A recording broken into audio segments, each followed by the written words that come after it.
Mummy డాడీకి వందనాలు. వచ్చిన సంఘ బిడ్డలందరికీ నా వందనాలు.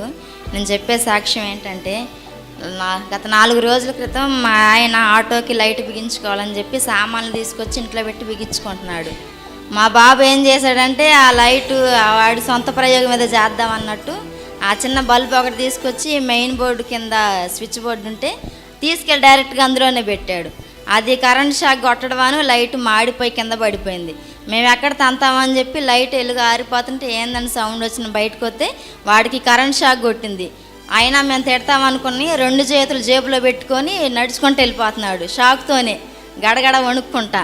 భయం వేసి గబగబా వచ్చి చూసేపటికి లైట్ కింద పడింది, స్విచ్ వేసింది, ఆన్లోనే ఉంది. ఇంకా గబగబా వాడిని తీసుకొచ్చి ఇక లోపల కూర్చోబెట్టాము. మరి అంతకుముందు కూడా పాప విషయంలో మరి ఏదో గ్లూ గమ్ము అంటించుకోవాలని చెప్పి స్విచ్ బోర్డులో పెట్టి స్విచ్ ఆన్ చేసేప్పటికి పాపకి కరెంట్ షాక్ కొట్టి అట్లానే ఉంది చెయ్యి. నేను ఆ గదిలో నుంచి ఈ గదిలోకి వచ్చేప్పటికి ఎవరో చెయ్యి ఇట్లా పెట్టి తీసినట్టే పాప మంచం పక్కన కింద కూర్చోనుంది, కింద పడి. మరి పాప విషయంలో బాబు విషయంలో మరి దేవుడు మరి ఎంతో గొప్ప మేలు చేశాడు. వారు రోజు స్కూల్కి వెళ్తా ఇద్దరు కనీసం 1 నిమిషమైనా అక్కడ నుంచొని ప్రార్థన చేసుకొని డైలీ ఆయిల్ సిలుగురు తీసుకొని వెళ్తారు.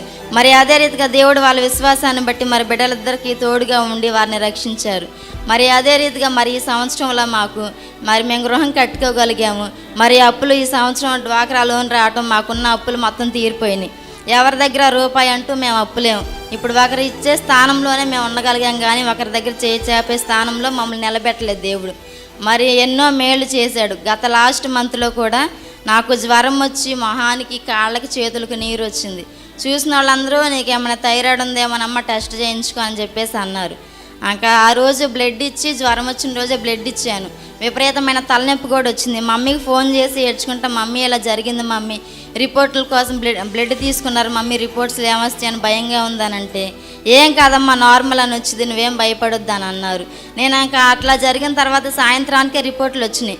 4-5 టెస్టులు చేశారు. అది ఒక్క దాంట్లో కూడా అసలు ఏమీ లేదు, అన్నీ నార్మల్ అని వచ్చినాయి. నేను అప్పుడే అనుకున్నాను ఆ రిపోర్ట్లు తీసుకొచ్చి నేను సాక్ష్యం చెప్దాం అనుకున్నాను, కానీ నాకు చెప్పడానికి భయం అనిపించి నేను చెప్పలేదు. మరి అదే కాదు, ఇంకా చాలా విషయాల్లో కూడా మా ఆయన విషయంలో, కంటి విషయంలో కానీ, ఆటో విషయంలో కానీ దేవుడు ఏదైనా ప్రతి ఒక్క దాంట్లో మాకు ఎన్నో మేలు చేశాడు. మరి ఈ సంవత్సరం అంతట్లో మాకు తోడుగా ఉండి మరి ఒక స్థానంలో మమ్మల్ని నిలబెట్టి గృహం కట్టుకోవడానికి, పిల్లల చదువుల విషయంలో వాళ్ళకి తోడుగా ఉండి ఎన్నో అద్భుతాలు, ఎన్నో మేలు చేశాడు. మరి మమ్మల్ని ఎప్పుడు వదలకుండా మాకు తోడుగా ఉండి మరి ఎంతో కాపాడుతూ ఉన్నాడు. మరి నూతన సంవత్సరంలో కూడా అంతకు మించిన మేళ్లతో మమ్మల్ని నింపి బలపరిచి ముందుకు నడిపించాలని కోరుకుంటున్నాం. మరి సాక్ష్యం దేవుడు దీవించును గాక.